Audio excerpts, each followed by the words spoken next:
Ya se está grabando. Bien, entonces, formalmente para todos, buenas tardes.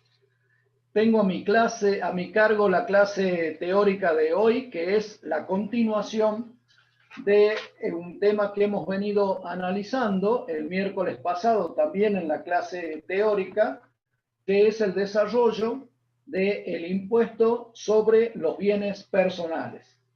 La idea es que hagamos una breve reseña de aquello que ha sido desarrollado en la clase última del día miércoles y a partir de, de esa recordación, de ese repaso, vamos avanzando en algunos temas que nos quedan pendientes.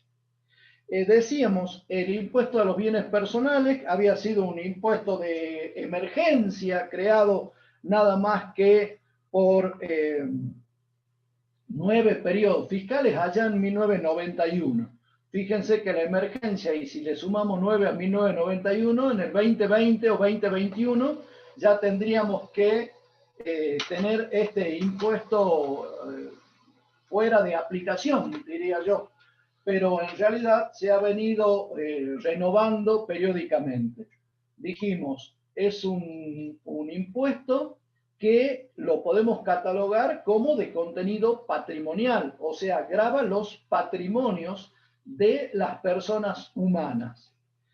Pero con una gran crítica. ¿Por qué? Porque la ley se ha fijado únicamente en la imposición patrimonial sobre los bienes que tiene el contribuyente y ha dejado de lado el análisis de las deudas que tiene el contribuyente. Por eso decimos que es un impuesto que grava una manifestación imperfecta de riqueza. ¿Por qué imperfecta de riqueza? Porque se considera el lado izquierdo, digamos, del balance y no el lado derecho donde van las deudas, insistiendo siempre de que se trata de una imposición a las personas humanas, ¿no? Analizado esto, el análisis que tenemos que hacer es ubicarnos dentro de la ley, una ley que curiosamente comienza no con un artículo primero, sino con un artículo 16. Explicaba en la clase anterior que esto proviene de la ley 23.966, que fue una gran ley ómnibus, que modificó una serie de tributos en la República Argentina y que creó otros tributos, como este. Entonces, en esa distribución le tocó la creación del impuesto a los bienes personales, le tocó el artículo 16 de la ley 23.966, allá en el 91. Con esa curiosidad, ustedes van a ver que el hecho imponible está definido en ese artículo 16 como un impuesto que se recaerá sobre los bienes personales existentes al 31 de diciembre de cada año, situados en el país y en el exterior. Con lo cual, digamos, es en la práctica lo que tenemos que tener nosotros es sacar una fotografía de esa sumatoria de bienes, que tiene el contribuyente. Y analizando después la residencia que tienen esos bienes, esos sujetos, perdón. Porque si es residente en el país, va a tributar sobre los bienes situados en el país y los bienes que tenga en el exterior. ¿Ok? En cambio, si es residente en el exterior, solamente va a tributar sobre los bienes que tenga en el país. Hicimos una recorrida, dijimos que los artículos importantes de la ley son el 19, que define cuándo un bien está situado en el país, el 20 define cuándo un bien está situado en el exterior. Mencionamos así al pasar el artículo 21 de las exenciones. Las exenciones, digamos, más importantes de lo que queda hoy en función de ciertas reformas que ha tenido el impuesto, van a ser los inmuebles rurales, cuya titularidad corresponda a personas humanas o sucesiones indivisas. Y ahora con esta aclaración, cualquiera sea su destino o cualquiera sea su afectación. ¿Qué significa esto? Que nosotros ya no hablamos de inmuebles rurales afectados a la actividad agropecuaria o inmuebles rurales inexplotados, que fue otra gran discusión en materia tributaria. Ahora, quiero recalcar este concepto. El artículo 21, inciso F de la ley, se refiere a inmuebles rurales cuyos titulares sean personas humanas y sucesiones indivisas, cualquiera sea su destino o afectación. Esta exención tenía una estrechísima vinculación con el impuesto a la ganancia mínima presunta, impuesto que hoy está derogado. Pero está derogado, pero no significa que no tengamos que después tener que pegar una buena mirada a ese tema cuando nos toque evaluar las participaciones en empresas unipersonales. Porque recordarán lo que les comenté en clase, la ley se olvidó, el legislador en la corrida que tuvo, en el apuro que tuvo por sacar este impuesto, en la ley no está la manera en que el contribuyente debe evaluar su participación en empresas unipersonales, algo que tuvo que ser subsanado por el decreto reglamentario y ya vamos a llegar a eso. Simplemente estamos haciendo una rápida recorrida para que ustedes se reubiquen en lo que fue la clase anterior. La otra gran característica de qué otros bienes pueden estar exentos son, por ejemplo, los depósitos en moneda argentina efectuada en las instituciones regidas por la ley de entidades financieras, ¿sí? Por ejemplo, los depósitos a plazo fijo, los depósitos en caja de ahorro, son los que van a estar fuera de la imposición. No así los saldos en cuenta corriente. Los saldos en cuenta corriente van a estar alcanzados porque la exención del 21 no los comprende. Entonces, si nosotros sacamos la foto al contribuyente, le vemos todos los bienes que tenemos, hacemos un recuento de todos, eliminamos los que están exentos, tenemos que entrar en la gran tarea de encontrar la evaluación impositiva de aquellos bienes que subsisten porque pertenecen al contribuyente del cual estamos liquidando y a su vez no han quedado exentos. Entonces, sobre estos bienes, los restantes, diríamos todos, excluidos los exentos, ¿qué tenemos que hacer? Evaluarlos impositivamente. Por eso, el artículo, todavía no estoy compartiendo pantalla, estoy haciendo un resumen para los que están preguntando por el chat.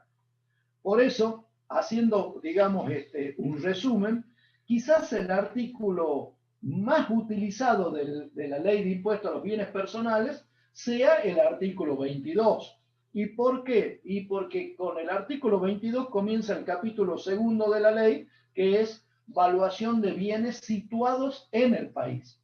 Y así fue como hicimos el desarrollo en la clase anterior de los bienes que diríamos tienen gran relevancia en el patrimonio de las personas humanas.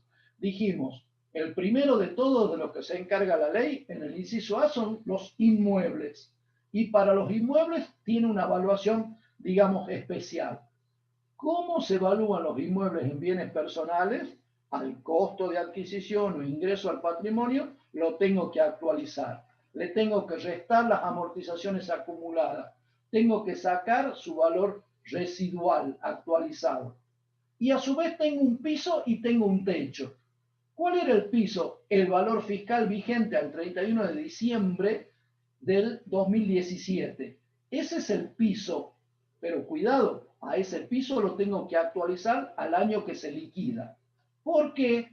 Porque las personas humanas cometen algún pecadillo en cuanto hacen sus adquisiciones, que es subvaluar su adquisición de bienes. Y el legislador sabe que ocurre esto. entonces le pone un piso a los valores de adquisición.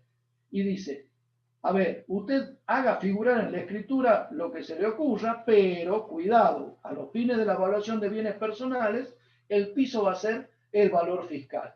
Pero claro, el legislador, allá en el año 91, no tuvo en cuenta qué era lo que iba a pasar en el futuro. ¿Qué pasó en el futuro? Dejaron de establecerse las valuaciones fiscales de los inmuebles.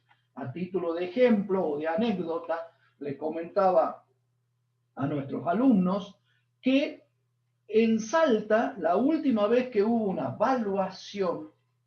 evaluación de inmuebles hecha por la Dirección General de Inmuebles de la provincia de Salta, fue en los años 90. Y si le digo 92, 93, 94, no me equivoco, por ahí quedó y quedaron las últimas. Por eso hoy un inmueble, supongamos una casa en pleno centro, que es construida, no sé, en los años 80, ¿sí? Puede valer $1.000.000 a lo mejor, pero cuando ustedes ven la evaluación fiscal, que la encuentran en la boleta del impuesto inmobiliario o en la tasa general de inmuebles que emite la municipalidad para el pago de los respectivos tributos, van a ver que en realidad ni se acerca al valor de mercado. Vale, no sé, $1.000.000 sería el valor de mercado, a lo mejor está valuado en 93.000 pesos. O sea, nada. Centavos, chirolas, diría un amigo. ¿Sí?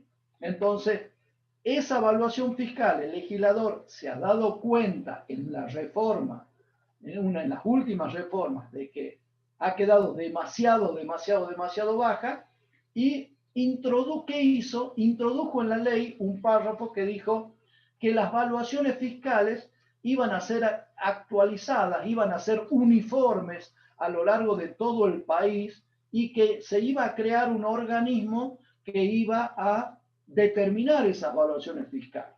Por supuesto, ese organismo no se constituyó nunca, no funcionó nunca, y razón por la cual es de aplicación un párrafo incorporado en esa misma reforma que se refiere a cómo evaluar, cómo encontrar el piso de la evaluación de inmuebles, o sea, el valor mínimo que puede tener un inmueble, cuando no se actualiza la evaluación fiscal al 31 de diciembre del 2017. Y dice, mire, no hay problema, búsquela del 2017. Si no se actualizó en el 2018, 19, 20, y usted tiene que liquidar, por ejemplo, impuesto a los bienes personales de un contribuyente por el año 2020, que vence ahora en julio del 2021, mire, no hay problema. Tome el valor fiscal del 2017 y actualícelo hasta el 31 de diciembre del año que liquida. ¿Cuál es el año que liquido? 2020. El 31 de diciembre del 2020 tengo que actualizar. Si el valor fiscal al 31 de diciembre del 17 era 100.000 pesos, lo tengo que actualizar por un coeficiente que se los mostraba, era 3,09. O sea, se triplicó. Miren el efecto inflacionario. Se triplicaron los valores. O sea, ¿cómo evalúa el 31 de diciembre del 2020? Que es la última liquidación que estamos presentando en los próximos días. Valor fiscal al 31 de diciembre del 17, pero actualizado por este coeficiente, 3,9 y 2 decimales adicionales. ¿Qué más tenemos que tener en cuenta con los inmuebles? Recuerden que también existe un techo, y el techo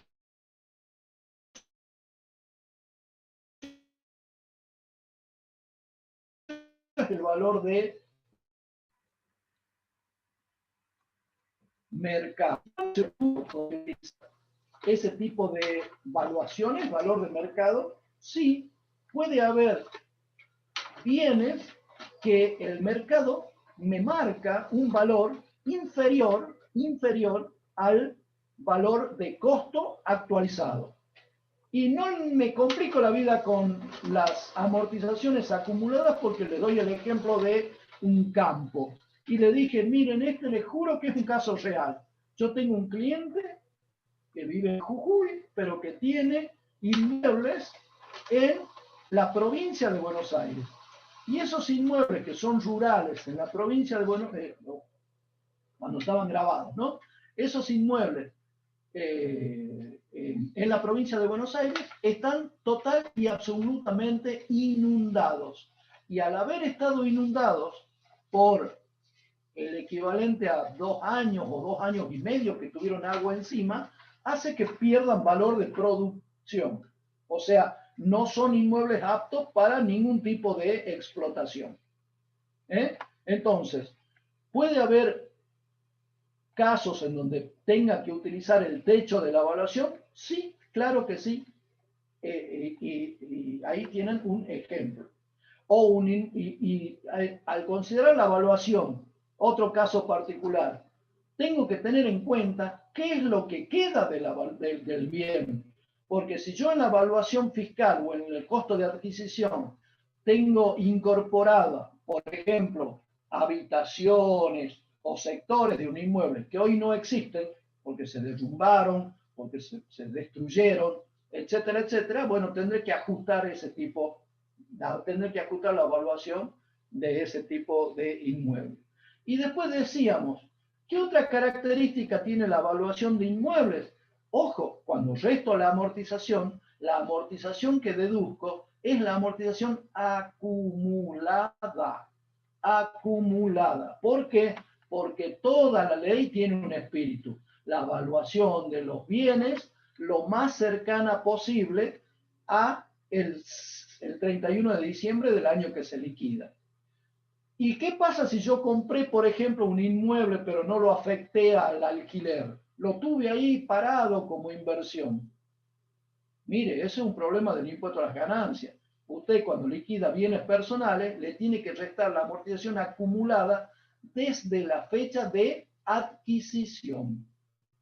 En cambio, en el impuesto a las ganancias, yo tengo que deducir amortizaciones solo desde que afecto el bien a la obtención de ganancias. Afectar el bien a la producción de ganancias no significa desde que aparezcan las ganancias reales, sino desde que inauguro la fuente, ¿sí? Habilito la fuente para la obtención de ganancias. Esto es, voy y firme el contrato con la inmobiliaria para que me alquile el inmueble, por darle un ejemplo. O planteé el letrero para poner una publicidad de que el inmueble se alquila. O saqué los avisos publicitarios. Cualquiera sea, digamos, la prueba. Y siguiendo en importancia, pero antes no me quiero ir, perdón, quiero volver a los inmuebles. ¿Qué pasa si el inmueble está no en el país? El inmueble está en el exterior. Se cumple el sueño del contador Marcelo Calles y tiene un departamento en Camboriú, un departamento en Punta del Este. Por supuesto, no creo que me dé el cuero para comprarlo con mi sueldo de docente, pero en una de esas algún día reciba una herencia y me puede dar ese gustazo. ¿Cómo se evalúa? Los inmuebles en el exterior, ya salgo del artículo 22, que es para bienes situados en el país. Me voy al 23, me voy al artículo 23 de la ley y me dice que para evaluar los bienes que están situados en el exterior, no importa que sean inmuebles, automotores, aeronaves, naves, yates, similares, bienes inmateriales, lo que fuere, valor de plaza en el exterior. ¿A qué fecha? Al 31 de diciembre de cada año. Valor de plaza en el exterior. Para el legislador es fácil, muy fácil, como el monotributo, ¿vio? Fácil, muy fácil. Mentira, no es tan fácil ni es barato. ¿Por qué? Porque si yo tengo que encontrar el valor de plaza en el exterior, de los inmuebles, les doy ese caso, yo tengo que encontrar una evaluación que me la dé alguien especializado en eso. Entonces tendré que ir a una inmobiliaria. Y estoy en Brasil, en Río de Janeiro. tengo que ir a la inmobiliaria de Río de Janeiro. A una, a dos, de las dos tomo la mayor o tomo la menor. ¿Y por qué no me voy a tres y saco el promedio? ¿Cuál tengo que tomar? Cada una de ellas me va a dar un valor y cada una de ellas me va a implicar un costo para obtener esa valuación, que será una nota, una certificación, ¿sí? Que es la prueba de la evaluación. ¿Por qué usted evaluó su departamento en Río de Janeiro en $125.000 y no en $500.000? Mire, acá está la prueba. Acá tengo la valuación de la inmobiliaria. No, pero esa inmobiliaria puede ser amiga suya. Ese puede ser un pariente suyo. No, no, no, pare. Fíjese que yo también tengo esta prueba, esta, pero todo lo que es prueba es costoso. Siguiendo con el repaso, para aquellos que estaban ausentes o dormidos en la clase anterior, en la composición patrimonial de las personas humanas tenemos los automotores, ¿sí? Los automotores. ¿Cuáles son los automotores? Profe, ¿le Vamos puedo por hacer ahí. una consulta sobre inmueble? No todavía, por favor. Perfecto, no hay drama. Después que termine el resumen. Gracias, Luis.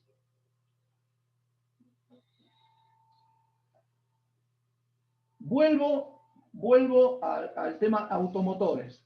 Quiero hacer un breve repaso para que estén ubicados. ¿Qué dice la normativa?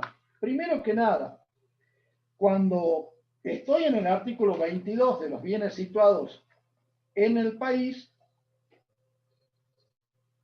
dice que los automotores, también dice aeronaves, naves, yates, ¿sí? Pero difícilmente nos toque aeronaves, naves y yates. Así que resumamos el inciso en automotores.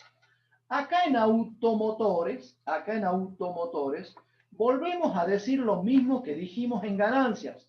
Automotores es el género y automóviles es la especie. Dentro de automotores, por ejemplo, tenemos camiones, tenemos camionetas, que la FIP lo llama pickups.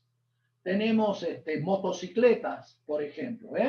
Así que cuidado, la relación género a especie. Las limitaciones en ganancias, recuerden ustedes, se daban en relación a qué? A cierta especie que era automóviles.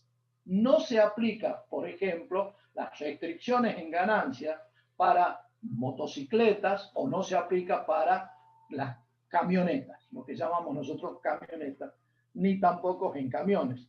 Y me dice, ¿cómo se evalúan los automotores?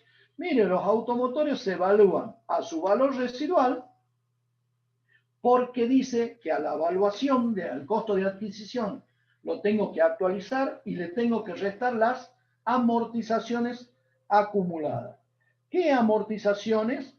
Las amortizaciones que resulten de aplicar un coeficiente de amortización anual que fije el reglamento o la AFIP. En realidad, como debemos recordar una vez más, siempre la ley de impuesto a las ganancias y su decreto reglamentario son de aplicación supletoria para el impuesto a los bienes personales. Entonces tengo que irme a aquella amortización que he utilizado para el impuesto a las ganancias. Pero cuidado, sin la limitación de la deducción. Esto significa que si a un automóvil para un profesional de cuarta categoría como yo, ¿sí? Cuarta categoría en el impuesto a las ganancias, ¿no? Profesionalmente de primera, tributariamente de cuarta. Vamos de nuevo. Repito, y lo digo al mal chiste para que se acuerde. En la cuarta categoría, ¿cómo amortiza el profesional? ¿Me podés apagar la cámara, Luis? Gracias. ¿Cómo amortiza, digamos, el profesional el automóvil que lo tiene, supongamos, totalmente afectado a la empresa unipersonal? Bueno, perdón, no dije a la empresa unipersonal, a la actividad de cuarta. Si es un automóvil, recuerde que solo puede restar la amortización de, como tope, el 20.000 pesos. Y que a su vez tengo que tener en cuenta relación con la afectación a la producción de ganancias grabadas. Eso no corre para impuesto a los bienes personales. En el impuesto a los bienes personales se restan los coeficientes, diría yo, de amortización acumulada por los años transcurridos. Si la vida útil de un automóvil es 5 años, porque hemos llegado a esa convención, a ese acuerdo, a eso que doctrinariamente no discutimos, ¿qué tenemos? ¿Qué tenemos? Que a los automóviles le tenemos que restar los años de vida útil. Pero el legislador, que es viejo zorro, también sabe, porque es sabio, que los contribuyentes en la adquisición de bienes tienden a subvaluar la adquisición de bienes. Entonces le pone un piso. ¿Cuál era el piso? El piso es aquella evaluación que suministre la Dirección Nacional de Registro Prendario del Automotor. ¿Sí? Antes decíamos la tabla de la AFIP. ¿Está bien? No importa que se siga hablando de la tabla de la AFIP, porque la AFIP la publica. La AFIP la publica. ¿Sí? La diferencia que tenemos con años anteriores es que la vieja tabla de la AFIP era una sola y duraba todo el año. En cambio, la tabla del registro del automotor se actualiza trimestralmente. Por supuesto, los valores residuales comparados con los valores de tabla siempre quedan abajo. Y por eso les reitero un mal chiste, pero que ya es histórico. El mejor negocio que puede hacer el contribuyente es comprar un automóvil a los valores que dice la AFIP que vale y vendérselos a la AFIP a ese valor que dice que vale. ¿Sí? Porque en realidad siempre están totalmente inflados. Con relación a al resto de bienes, ya hablé de bienes personales. En cuanto a inmuebles, en cuanto a automotores, ¿sí? Hablamos de depósitos y créditos en moneda extranjera, que dice que es muy sencillo. Todos los depósitos y todos los créditos que tengan moneda extranjera lo tiene que evaluar al tipo de cambio comprador al 31 de diciembre de cada año. ¿Suministrado por quién? Por el Banco de la Nación Argentina. Tipo de cambio comprador. Acuérdense, estoy evaluando bienes. O sea, si yo tengo que alguien me debe 100 pesos, 100 dólares, perdón, 100 dólares. ¿Qué valor tiene eso en pesos? Y tendrá la evaluación que el Banco de la Nación esté dispuesto a pagarme cuando yo le entregue esos 100 pesos. Por eso es tipo de cambio comprador. Hacemos una ficción. Voy, le golpeo la puerta al Banco de la Nación y le digo, tengo 100 pesos acá en mi bolsillo. Tengo, mire, a Washington acá y se lo quiero vender. Es un billete de 100 dólares. ¿Está bien? Bueno, te lo compro en X pesos. Por eso se usa para la evaluación del activo Banco Nación tipo comprador. Comprador. Anoten esos pequeños tips que surgen, digamos, siempre las dudas cuando estamos liquidando. Mucho más cuando le están rindiendo, digamos, un examen. Ahora, siempre como la evaluación tiende a el cierre del ejercicio, a cada crédito, no importa que esté en moneda extranjera o esté en moneda nacional, le tengo que sumar los intereses devengados al cierre, porque si no estaría mal valuado. Mal valuado.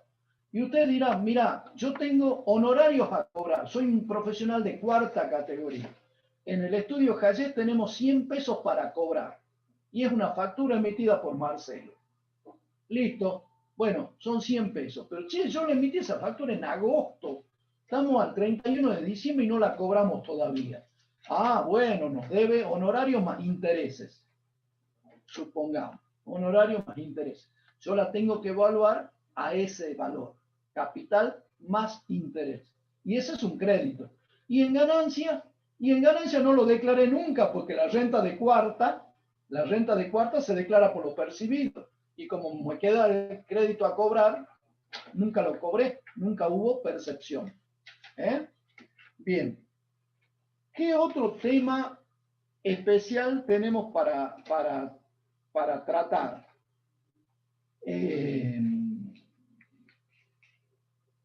¿Podemos ir a donde quedamos la clase anterior, Joaquín, por favor?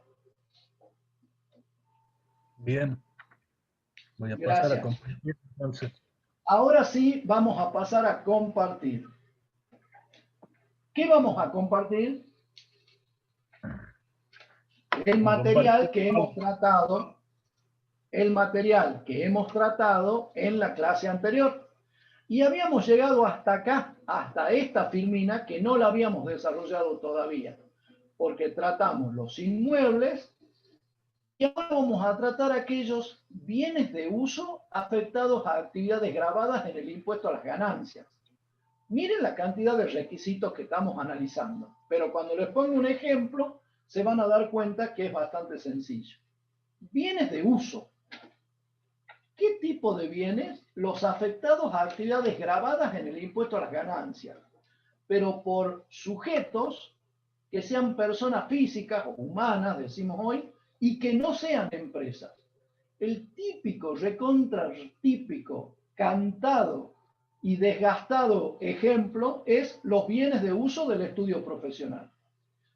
Entonces, si yo estoy trabajando con un ingeniero y le tengo que, un arquitecto, un contador, y tengo que liquidarle el impuesto a los bienes personales, le voy preguntando, ¿qué bienes tiene? ¿Qué bienes tiene? Bueno, me dice que tiene un inmueble, que tiene un automóvil, que tiene el saldo en la cuenta corriente, que tiene caja de ahorro que está exenta, que tiene un placito fijo que también está exento. Y me dice, pero yo soy ingeniero y tengo ciertas máquinas que uso en mi profesión. A esos bienes nos estamos refiriendo. Persona humana, no es una empresa, liquida impuesto a las ganancias o estaría afectado a la liquidación. No tiene que ser contribuyente en ganancias, puede ser un monotributista que a su vez tiene un conjunto de bienes. Nada que ver entonces en la liquidación de impuesto a los bienes personales. ¿Cómo se evalúan los bienes del estudio profesional? Por ponerle ahí un ejemplo sencillo para que no se olviden ustedes, tengo que aplicar el inciso J de la ley. ¿Cuál es el artículo J el inciso J de la ley? El inciso J se refiere a que los bienes muebles amortizables, si son amortizables a los fines del impuesto a las ganancias. Pero si son inmuebles, tiene su propia evaluación. Si son rodados, tiene su propia evaluación. O automotores, si quieren llamarlo mejor. No me gusta rodado, suena muy contable el rodado. Automotores, diría yo, más tributario. ¿Sí? Eso tiene su propia norma de evaluación. O sea, me queda el resto. La computadora, el teodolito del ingeniero, la máquina que imprime planos del arquitecto, no sé. Todos los bienes que se usan en el estudio profesional, la computadora, el escritorio, etcétera, etcétera. ¿Cómo se evalúa? Miren qué fácil. Valor de origen actualizado, y cada vez que digo actualizado, resumo. Actualizado al 31 de diciembre del año que se liquida, le tengo que restar las amortizaciones. Dice nuestra filmina, admitidas en el mencionado impuesto. No quiere decir las deducidas en el mencionado impuesto, sino que las que serían admitidas en función de los coeficientes de amortización. ¿Está bien? Así que siempre lo resto. Ojo, si es automóvil, tiene sus limitaciones, pero la evaluación no es el 22J, es el 22 inciso B. Acuérdense que hay una prioridad en el análisis legislativo. Primero los inmuebles en el inciso A, segundo los automotores en el inciso B. Estos están en el J, o sea, ya han pasado una cuota. Pregunta, ¿de dónde obtenemos los coeficientes de actualización? Los publica el INDEC, los podemos obtener también de tablas de AFIP, los podemos obtener de revistas especializadas. En realidad se obtiene del INDEC. Y quiero recordar este coeficiente, este concepto. Me traicionó mi inconsciente. ¿Dónde obtenemos los índices para elaborar el coeficiente? ¿Está claro? La relación índice de cierre dividido índice del mes de adquisición me va a dar el coeficiente de actualización. Ya lo van a ver en el trabajo práctico número 17, que es la clase que tenemos que desarrollar en otro momento, por supuesto, en la clase práctica. Pero yo tengo que, para actualizar, armo un coeficiente. ¿Cómo se arma un coeficiente? Del cociente de dos números índices. Arriba, el índice más grande, que es el índice de cierre. ¿A qué fecha quiero actualizar? Diciembre del 2020. Como numerador, como denominador, perdón, ¿qué va? El número índice de la fecha de origen. Por ejemplo, marzo del 2019 o 18. La división me va a dar un número mayor que 1, que es el coeficiente de actualización. Ahora sí tengo una consulta de Luis Piel Lico, que ahora sí con mucho gusto, terminado este repaso, la podemos contestar. Por favor, Luis, ¿me la sé? Sí. No me quiero olvidar. Bien, gracias, profe. Ahí en la parte de inmuebles, ¿Sí? se dijo que se evalúan al valor residual actualizado, ¿sí? Correcto. Por lo que el valor residual sería el valor de origen menos las amortizaciones acumuladas, ¿sí? No, despacito. El valor de origen actualizado menos las amortizaciones acumuladas. Perfecto, sí. Acá hay un mecanismo inverso en ganancia. Primero se actualiza y después sobre el bien actualizado se le resta las amortizaciones acumuladas. Bien, pero numéricamente es lo mismo. Que quede claro que numéricamente es lo mismo. Bien. Seguí, Luis, por favor. Y la amortización se calcula sobre el valor, digamos, ese actualizado, o sea, voy a tener un valor de amortización siempre distinto. Por supuesto, voy a tener al 31 de diciembre, si yo tengo un inmueble comprado en el 2017, en el 2017 valía 100 menos las amortizaciones. En el 2018 vale 100 actualizado menos las amortizaciones, pero ya de 2 años. En el 2019 menos la amortización acumulada de 3 años y en el 2020 menos las amortizaciones de 4 años. O sea, cada vez el bien, salvo por el coeficiente de actualización, el valor residual sin actualizar, por supuesto, que va a ser menor. Y no importa, te quiero volver a aclarar para todos, no importa que no esté afectado a la producción de ganancias, ¿sí? Estamos evaluando un inmueble que puede ser cualquiera, desde un inmueble casa-habitación hasta un inmueble que solamente sea para la inversión. Y lo que quiero recordar, y aprovecho tu consulta, es que la amortización en la evaluación de inmuebles se computa de manera trimestral. No es el 2% entero si yo compré un inmueble en agosto del 2020 y estoy liquidando 2020, sino que si lo estoy comprando en agosto del 2020, lo que tengo que amortizar es el tercer trimestre del 2020 más el cuarto trimestre del 2020. 2% anual dividido 4 trimestres me da 0,5% por trimestre. Tengo 2 trimestres transcurridos desde la adquisición hasta el cierre, solo voy a restar en el año de incorporación un 1%. Por supuesto que en el año siguiente va a ser un 2% completo y en el año recontra subsiguiente va a ser un 2% completo. En la manera que estemos hablando de un inmueble normal, ¿no? De eso que decimos se amortiza en 50 años. Porque puede haber inmuebles que tengan una vida útil independiente o diferente a lo de los 50 años. Y volvemos a ganancias, renta de primera, concepto de mejoras, mejoras, etcétera, etcétera. Si son complementarias, si no lo son, bla, bla, bla, bla. ¿Vieron por qué primero se enseña impuesto a las ganancias y después se enseña el resto de todos los demás impuestos? Porque todo, digamos, la gran mayoría de los conceptos, alguna vinculación tienen con el impuesto a las ganancias. ¿He sido claro, Luis, o te quedó algo pendiente? Sí, medio que me perdí en una parte que, si bien sí, la amortización acumulada, sí, se va acumulando año a año, por eso va a ser distinta, pero mi consulta era si yo al actualizar el valor del inmueble, digamos, Sí, la cuota esa de amortización va a ser diferente por la actualización que yo le hago todos los años. pero, ¿Es así o estoy pero yo errado? no resto, está bien, Luis, pero yo no resto la cuota de amortización, Claro, resto toda la amortización transcurrida desde la fecha de incorporación hasta la fecha en que estoy liquidando 31 de diciembre.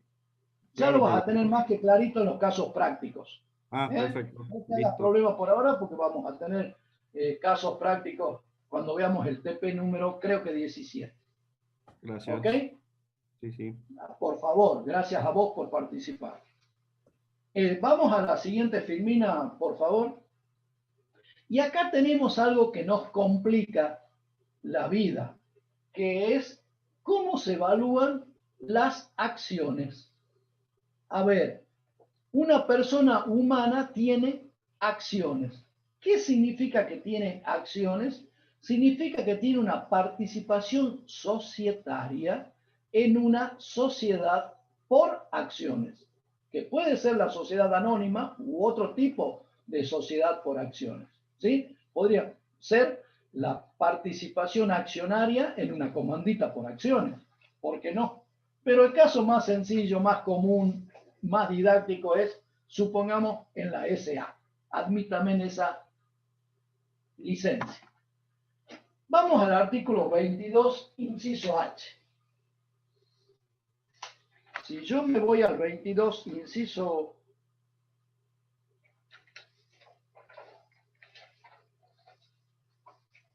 H, dice, ¿cómo se evalúan cuando se trata de acciones? Cuando se trate de acciones, tercer párrafo, bien, cuando se trate de acciones, subrayen ustedes en la ley 22, inciso H, tercer párrafo, acciones, ¿qué dice la ley? Se imputarán al valor patrimonial proporcional cerrado al 31 de diciembre del ejercicio que se liquida. Más o menos el capital, más o menos, digamos, las variaciones del capital entre la fecha de cierre de ejercicio y el 31 de diciembre. Recuerden ustedes cuando veíamos en ganancias nosotros tenemos para evaluar una resolución viejísima de 1985, ¿Qué decía esa resolución? Que las acciones se evaluaban siempre ¿a qué? Al costo. 25-27. En cambio, ¿cómo se evalúan las participaciones accionarias? Se evalúan, ¿de qué manera? Al BPP. Esto es al valor patrimonial proporcional. Pero, ¿para qué me voy a complicar la vida en las participaciones accionarias? Lo quiero mencionar porque después van a decir que quedó un bien sin que yo haya explicado su evaluación. ¿Para qué me voy a hacer problema si la ley dice tenés que evaluar la evaluación patrimonial proporcional? Sí, cuidado, sí. Existe en la ley de impuesto a los bienes personales un régimen sustitutivo. Esto es más fácil hacerle pagar a la sociedad la participación que le corresponda a cada uno de sus respectivos accionistas, y les daba como ejemplo en la clase anterior 49 accionistas, ¿sí? Es más fácil hacerle pagar a la sociedad y que la sociedad vaya y directamente cobre, digamos, la sociedad vaya y directamente la AFIP le cobre a la sociedad por todos sus accionistas y que después cada uno de los accionistas le tenga que devolver a la sociedad. Por eso se llama régimen sustitutivo. ¿Por qué llamamos régimen sustitutivo? Porque la ley coloca a la sociedad emisora de estas acciones, ¿sí?, como responsable sustituto. ¿Qué significa responsable sustituto? Desplaza de la relación tributaria a el accionista y la relación fisco-contribuyente se establece entre AFIP y la sociedad. Pero las acciones pertenecen al accionista. Si casualmente se lo está corriendo del lugar, se le hace pagar a la sociedad, paga a la sociedad y después le pide a cada uno de sus accionistas que le devuelva lo que pagó por él. Por supuesto, proporcionalmente, porque puede haber accionistas que tienen una gran cantidad de acciones y otros que tienen muy poquitas. ¿Ok? Lo mismo para las cuotas, cómo se evalúan las cuotas sociales de cooperativa, lo dice la ley, directamente al valor nominal. Miren la diferencia, las acciones con las cuotas sociales de cooperativa. La cuota social de cooperativa, valor nominal, no lo toqué, déjalo ahí, 100 pesos del año 1991. En cambio, si fueran acciones que tendríamos que evaluar, la tendríamos que evaluar al valor patrimonial proporcional. El régimen sustitutivo nos ha sacado ese problema, porque esa porción del patrimonio ya ha tributado, pero a través del mecanismo de la responsabilidad sustituta, que la vamos a explicar más adelante en la clase próxima. Vamos a la filmina que sigue, por favor. Bien, y el resto de las participaciones, ¿cuál es la participación empresaria más común? La que más vemos, la primera que nos va a tocar apenas nos den el título y empecemos a trabajar, las valuaciones de las empresas unipersonales. O sea, vamos a tener el caso en que nos venga un cliente y nos diga, quiero contador que me liquide impuestos a los bienes personales. Y mis bienes son este inmueble, este automóvil, y también soy dueño de una boutique. Tengo un negocito que vende ropa. Listo, perfecto, cómo no. ¿Qué más tiene? Tengo una caja de ahorro, tengo un plazo fijo, bla, bla, bla, pero no tengo más nada.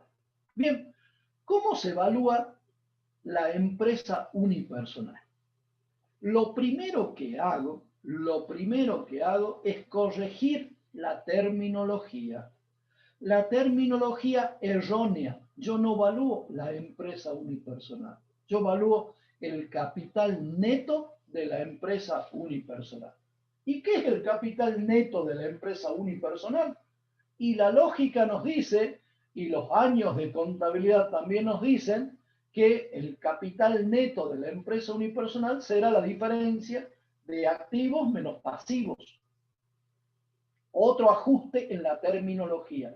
Debemos ser técnicos. Otro ajuste en la terminología. Para mí, las empresas tienen activos y tienen pasivos. Y las personas tienen bienes y tienen deudas.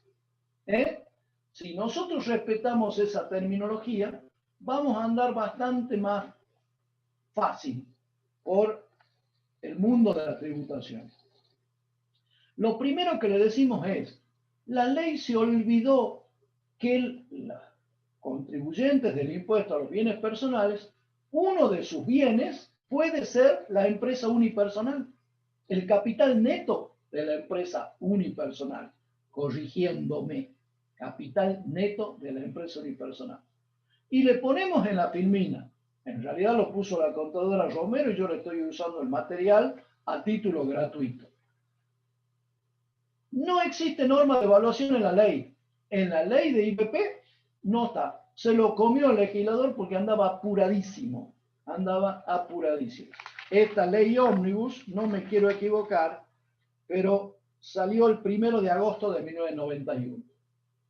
Entonces, eso obligó a que el decreto reglamentario el decreto reglamentario sea sea el que establezca cómo se debe medir. Vamos al decreto reglamentario de bienes personales, vamos al artículo 20 y vamos a trabajar con este concepto. Pero quiero seguir la ley para no seguirla, no dar temas de memoria. Siempre algo se nos chipotea. Acciones y participaciones sociales. ¿Sí? Fíjense que ese artículo 20 del decreto reglamentario está adentro de un conjunto de artículos que la ley empieza con el título valuación en el artículo 12. O sea, desde el artículo 12 en adelante, hasta el artículo 24, se está refiriendo a valuación. Claro, es la parte más importante, es la base imponible del impuesto prácticamente. Entonces, el decreto reglamentario se toma toda su articulado, ¿sí? Y contesto lo que me preguntan, ¿por qué grabado por el decreto reglamentario? No, está grabado por la ley porque es un bien que tiene el contribuyente. Lo que está haciendo el decreto reglamentario es suplir algo que debió haber dicho la ley y no lo dijo. Pero si el decreto reglamentario lo que está diciendo es cómo evaluar el capital neto de la empresa unipersonal, ya estaba grabado porque es un bien más. Cuando yo digo, tengo un amigo que está económicamente bien, lo que le comento a otro amigo es que tiene un auto, que tiene una casa de campo, que tiene un automóvil y que además tiene un negocio. Nosotros decimos negocio, mal dicho, ¿sí? Pero cuando nos estamos refiriendo a la empresa unipersonal. Permítame que siga con el clásico ejemplo de la zapatillería o la boutique. Así que no es esto un exceso reglamentario, sino que está complementando aquello que debió haber dicho la ley y la ley no lo dijo. Y dice, vamos a seguir el articulado en el artículo 20.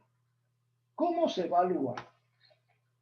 Dice el artículo 20, la evaluación de la titularidad de empresas o explotaciones unipersonales. Claro, si es explotación unipersonal, hay un único titular poseedor del 100%. A veces los alumnos cometen, quiero decirlo por nervios, el error de decir los socios de la empresa unipersonal. Eso solo se lo puedo atribuir a los nervios, porque si hablo de unipersonal, el 100% le corresponde a una única persona. Así que volvamos. La evaluación en la titularidad de la empresa o explotación unipersonal se determinará en función del capital. Subrayen esa palabra mágica. En función del capital de las mismas.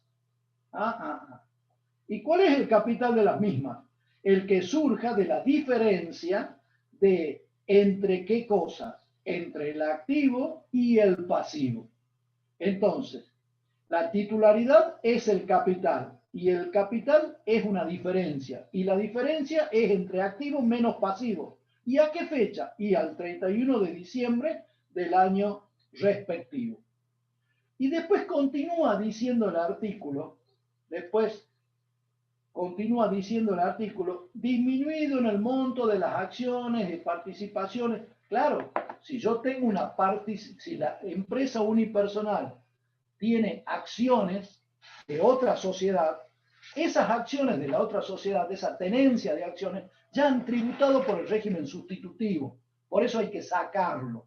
¿Sí? Si dentro de la boutique, el capital neto de la empresa unipersonal, dentro de los bienes tiene caja, bancos, estanterías, mercaderías, y también tiene acciones porque compró acciones, por ejemplo, por una opción de diferimiento. Si usted compra acciones de un hotel que está promovido turísticamente, entonces le va a salir más barato el impuesto provincial de la provincia de Salta.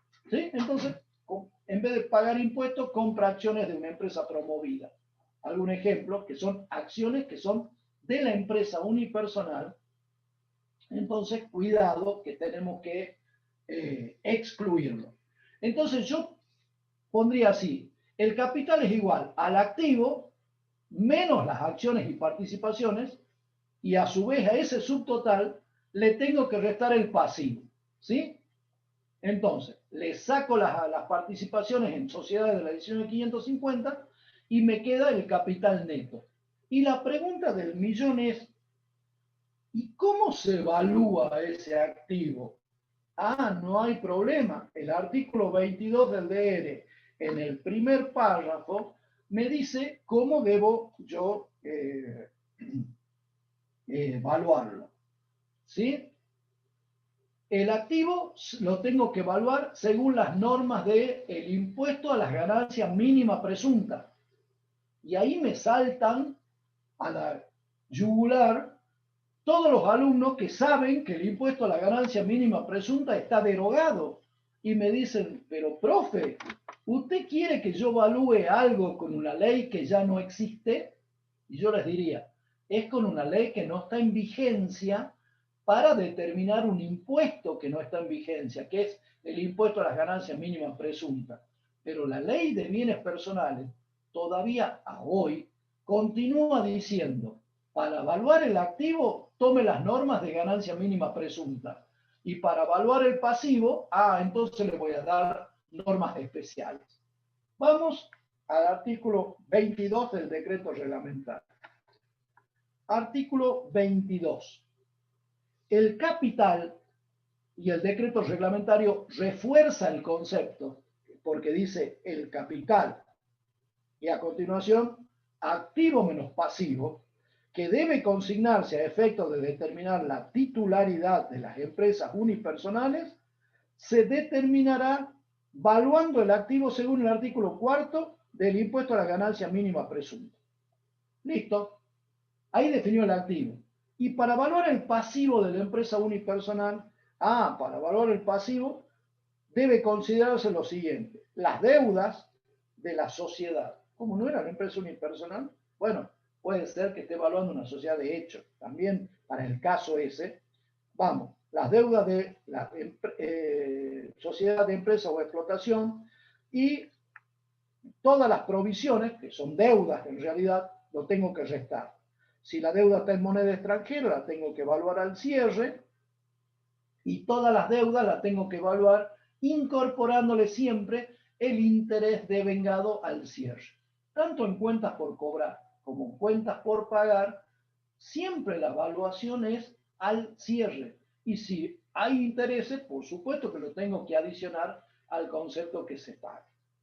Pero resulta que esta empresa unipersonal de mi amigo, que era un próspero titular de la empresa unipersonal porque tenía una boutique, resulta que como consecuencia de la pandemia, imagínense ustedes cómo está. ¿Cómo está? Y está deprimido, está preocupado, está asustado porque ahora debe más de lo que tiene. ¿Es un caso real? Más que nunca es un caso real. Ahora, con el tema de la pandemia, algunas explotaciones unipersonales, ejemplo, gastronómicos, ejemplo, quienes venden ropa, ¿sí? Sobre todo ropa de hombres, los hombres ni pensamos en ropa, las mujeres, algunas todavía siguen pensando y no dejan la oportunidad de comprarse alguito, ¿sí? Esa actividad ha disminuido muchísimo, pero las deudas han crecido muchísimo también. Entonces, ¿qué pasa si cuando evalúo el pasivo es mayor que el activo? Me va a dar un capital negativo. Aleluya. Entonces ese valor negativo se lo voy a restar a la sumatoria algebraica. No. ¿Qué dice el decreto reglamentario en el artículo 24? Ahí le mencionamos. Cuidado. Si el pasivo es mayor que el activo, o sea, si tengo un capital negativo, no tengo que computar importe alguno. Que es lo mismo que decir didácticamente, ponerlo en cero. ¿Está claro? No tengo que poner. Esta es una de las tantas preguntas de exámenes cuando le decimos, ¿cómo se evalúa el capital neto de la empresa unipersonal? ¿Sí? ¿Y qué pasa si el pasivo es mayor que el activo? ¿Mm? Y acá tenemos que tener en cuenta varias cositas en la empresa unipersonal, que les repito, es el caso típico, el primero que van a tener ustedes cuando actúen profesionalmente. Primero, yo puedo tener bienes dentro del activo para evaluar. Si tengo bienes que evaluar, me tengo que acordar de la vinculación con el impuesto a las ganancias. ¿Por qué?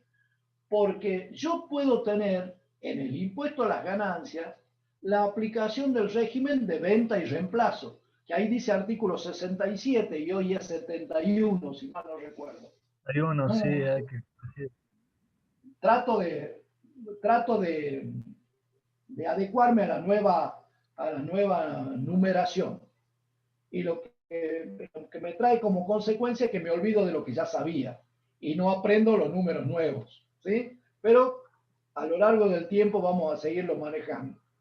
Ex 67, hoy 71. ¿Cómo hacía para el impuesto a las ganancias? Afectaba la utilidad de la unidad vendida, del bien de uso vendido, lo afectaba al costo del nuevo bien y la utilidad que no se declara se devuelve vía menores amortizaciones.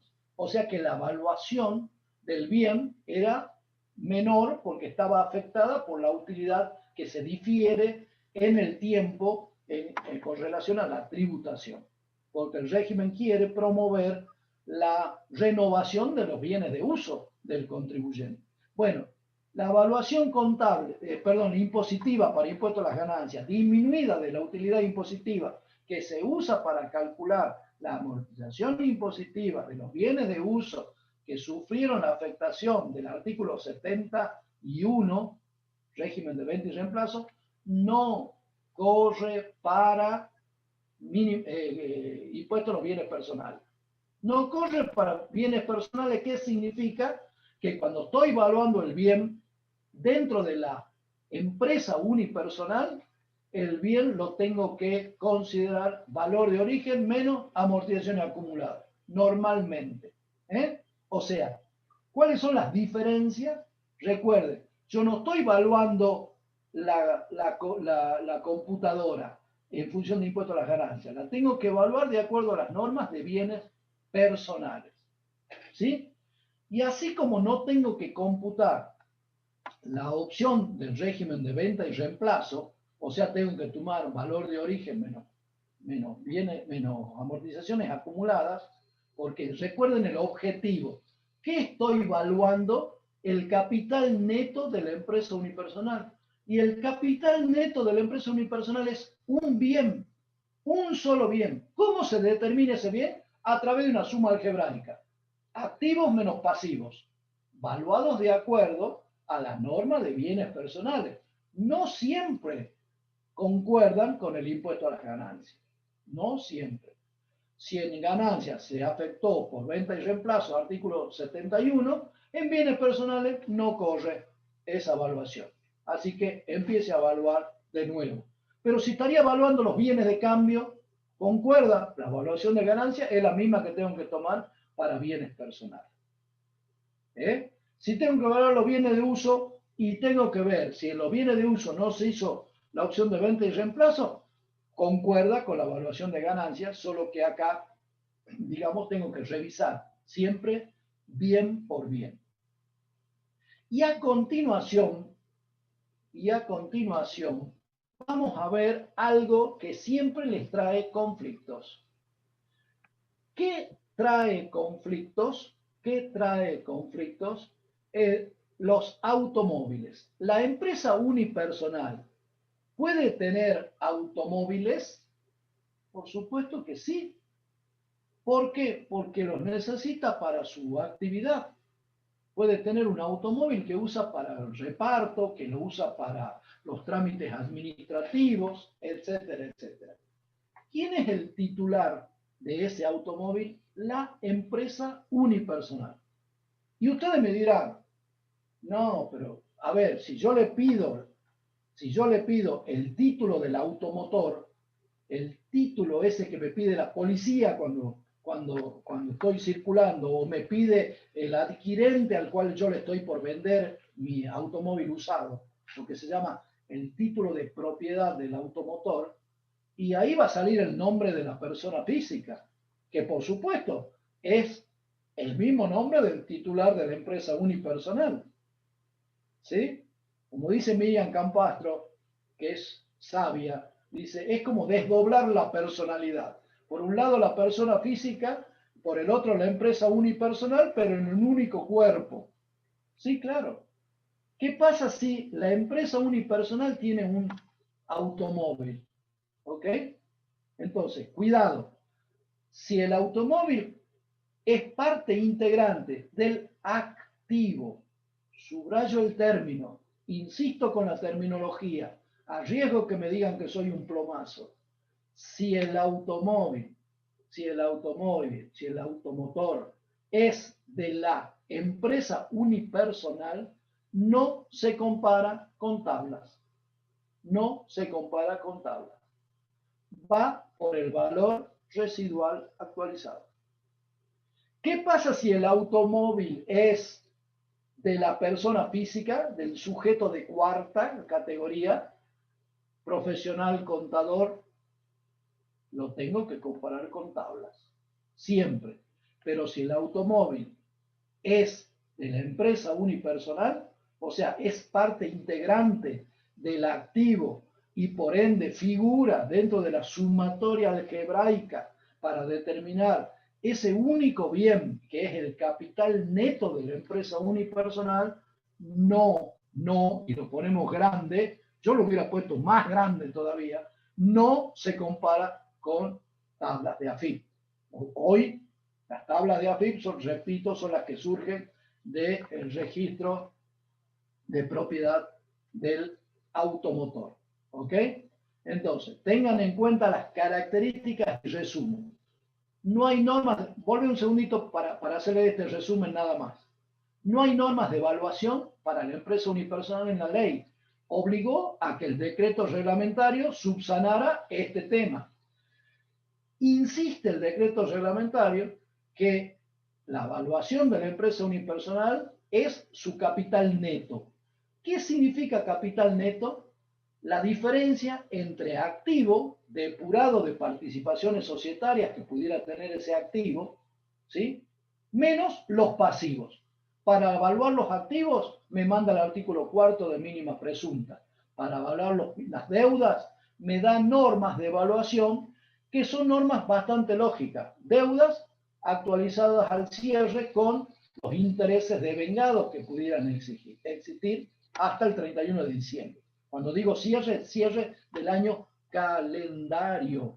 Todas las personas humanas que liquidan bienes personales liquidan su impuesto al 31 de diciembre de cada año, porque ese es el hecho imponible. La tenencia de bienes, la exteriorización de esa riqueza imperfecta al 31 de diciembre de cada año, que se mide en conjunto, la sumatoria, ese conjunto de bienes. Por eso después vamos a ver tablas para calcular y a qué alícuotas tributan. No es lo mismo tener 1 millón que 15 millones. Vamos a hablar de una progresividad por escala. ¿Sí? Bien. Pasemos ahora sí, por favor, a la última de estas filminas. Y acá lo que le dejamos es una comparación. ¿Cómo se evaluaba? Siempre tengo que ir repasando impuesto a las ganancias. En impuesto a las ganancias, las acciones de sociedad anónima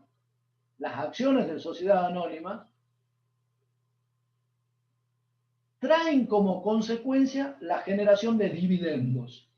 Y esos dividendos siempre iban a la columna de justificación, porque es ganancia que tributaba, ¿sí?, en cabeza de la sociedad y no en cabeza de los socios, ¿sí?, de los accionistas. Porque estoy hablando de dividendos, estoy hablando de sociedades, digamos, por acciones. Cuidado, en la SRL no hablo de dividendos, hablo de utilidades, ¿ok? Y esas utilidades siempre se colocan en las cuentas particulares, ¿sí? Las utilidades son acreditadas en las cuentas particulares. Y las cuentas particulares forman parte de la evaluación de la participación societaria. Y aquí me extiendo un poquito fuera del programa. Esto, bonus track. ¿Por qué la evaluación en ganancias? Ojo, estoy en ganancias, he retrocedido un montón de capítulos, estoy en normas de evaluación. ¿Por qué las acciones en ganancias, según la 25-27, se evalúan al costo? Eso dice la 25-27, porque las sociedades por acciones siempre fueron sociedades de capital, o sea, tributaban la sociedad y no tributaba el socio. En cambio, las SRL, a la fecha de sanción de la 25-27, en 1985, tenían el tratamiento como si fuera lo que antes llamábamos sociedades de hecho, como si fuera lo que antes llamábamos sociedades de hecho. O sea, tributaban en 1985 los socios. Hoy, después de muchos años y después de la reforma, las SRL son sociedades de capital, son sociedades de capital. Pero la 25-25 nunca, la 25-27, la norma de evaluación de la resolución jurada, la declaración jurada de ganancias, no se ayornó, no se mejoró. Siempre quedó con eso. Entonces, salimos de esta filmina que no los quiero complicar, pero simplemente les quería recordar, digamos, ese concepto. Bien, dejamos esta filmina y vamos a otra, por favor. ¿Me acompañás en el trámite? Vamos a hacer trampa. Vamos a hacer trampa y yo les quiero enseñar a mis alumnos en una clase teórica cómo se aplica la tabla, cómo se aplica la liquidación, cómo se liquida el gravamen. Gracias, esa era la tabla que quería. A ver, primero que nada, en bienes personales, el artículo 25 de la ley, después de sucesivas reformas, esa reforma fue la ley 27.541, que fue una reforma que trajo un capítulo segundo, que era una ley de blanqueo. O sea, en la jerga la llamamos la ley de blanqueo, pero acá no se refiere a blanqueo de bienes. Blanqueo viene su denominación por oposición a lo que eran bienes negros, ¿sí? Quienes blanqueaban bienes eran quienes declaraban bienes que estaban ocultos a la imposición porque habían sido adquiridos con ganancias o con ingresos no declarados. Entonces eran negros. Hay que blanquearlos.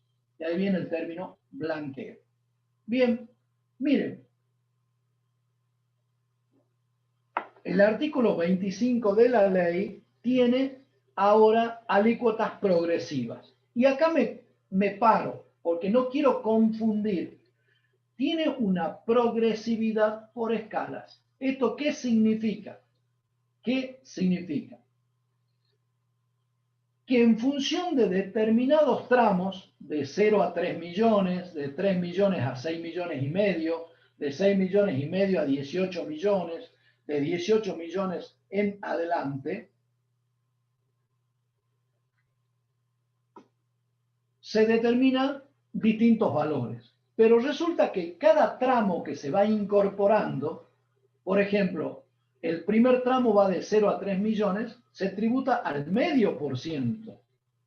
Pero si yo incorporo riqueza a esos 3 millones y, por ejemplo, le incorporo 2 millones más, esos 2 millones me va a llevar al segundo tramo de la escala. El segundo tramo que va entre 3 millones y 6 millones y medio. Repito el ejemplo, este sujeto tiene bienes grabados por 5 millones. Ya vamos a ver en el caso práctico cómo lo vamos a determinar la evaluación de cada uno de ellos. Y le dice, mire, por los 3 primeros millones usted tributa el 0,5%, Por eso le dice que paga un importe fijo para quienes están en el segundo tramo, 15.000 pesos. ¿Qué es 15.000 pesos? El tramo superior de la escala inferior, 3 millones. Hacele en el Excel, Joaquín, para que lo vean. ¿Podés? 3 millones por 0,5%. Dale. 15.000. No, por ciento, ¿no? Te falta el por ciento. Es 0,5%. 0,5%. Ahora sí. ¿Entienden de dónde sale el importe fijo? El importe fijo surge de aplicar el límite de la escala anterior, la alícuota a la que están grabados. O sea, por los primeros 3 millones usted paga al 0,5%. Ahora, si tiene un poco más, si sube un pisito y en vez de estar en la primera escala, en el primer tramo de la escala, está en el segundo tramo de la escala, aquellos bienes que superen los 3 millones ya van a tributar una alícuota superior. Va a tributar el 0,75. Pero solamente el excedente, o sea, el peso que incorpore con posterioridad a los 3 millones. O sea, si tengo un patrimonio de 5 millones y medio, 3 millones tributan al medio y 2 millones y medio tributan al 0,75%. Así sucesivamente. Si llego hasta 18 millones, el tercer tramo va a tributar de la siguiente manera.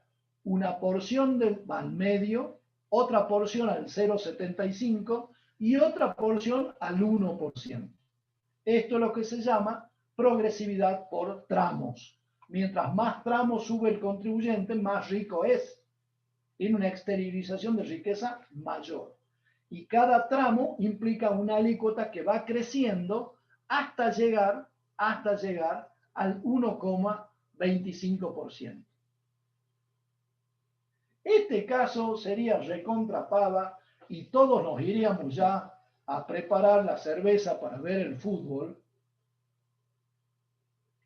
siempre y cuando este caso sería de un contribuyente que solamente tiene bienes en el país. Bienes en el país. Pero nos puede tocar, en suerte, que nuestro cliente tenga bienes en el país y tenga bienes en el exterior. Entonces, existe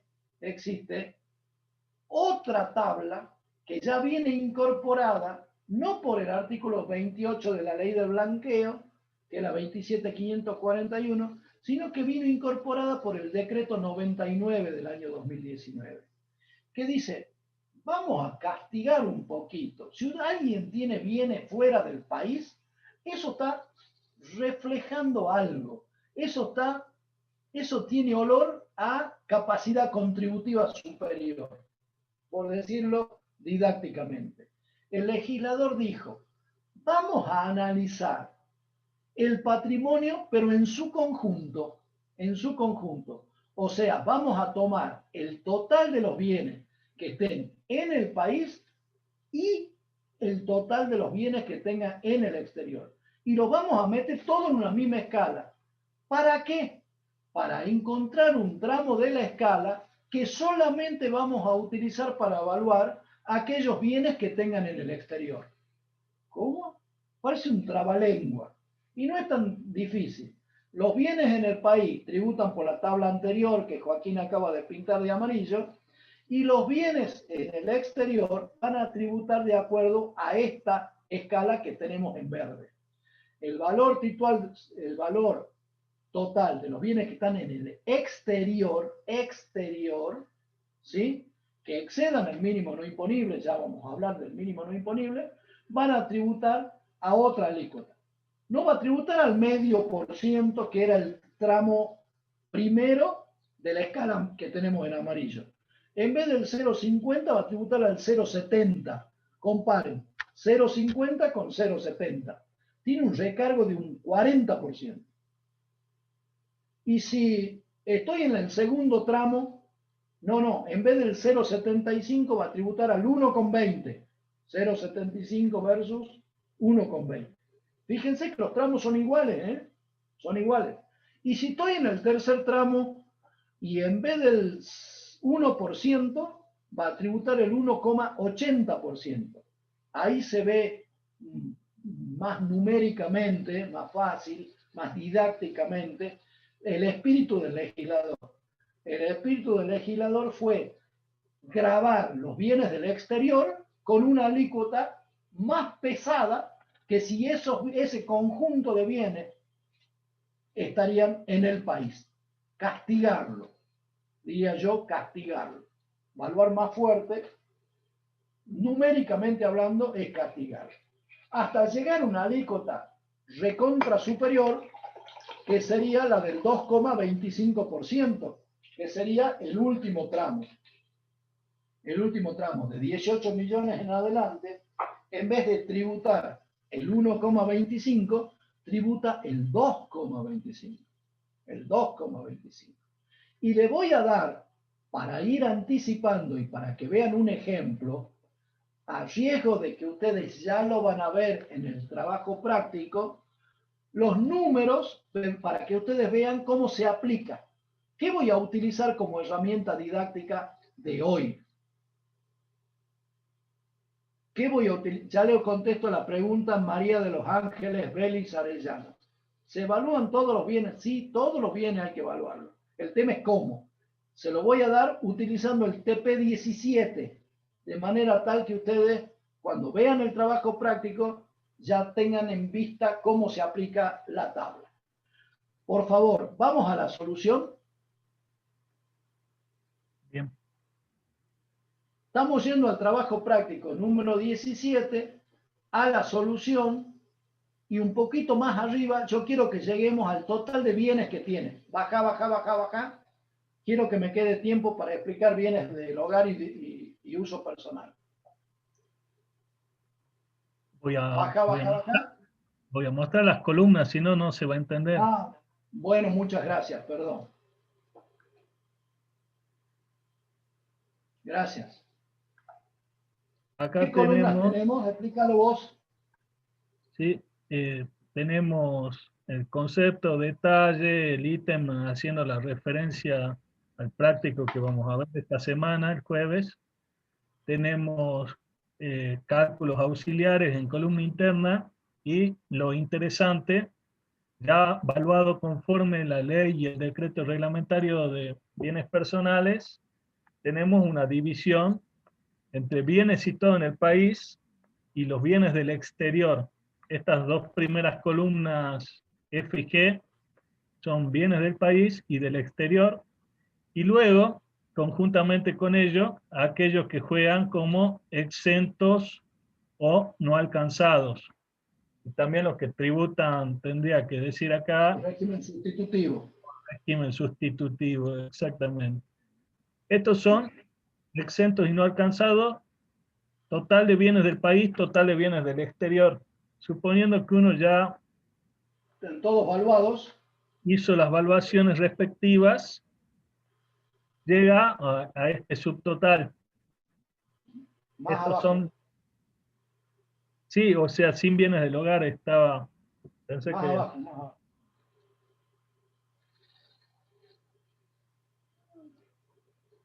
Hasta Bueno, ahí. con bienes del hogar, Tiene. Seguilo, seguilo, por favor. bueno, con bienes del hogar tiene un total de bienes grabados en el país de 3.419.927 pesos. Ahora, del exterior, fíjense que tiene un solo bien en el exterior. En este caso, se trata de un inmueble en el exterior. Es muy común este caso de los inmuebles del exterior.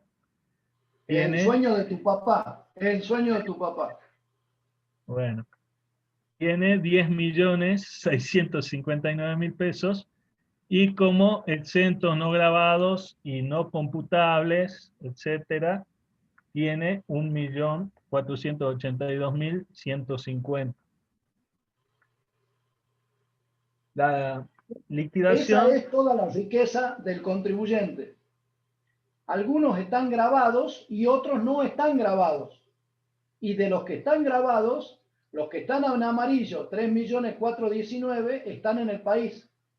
Y los que están en verde, 10.659.000, están en el exterior.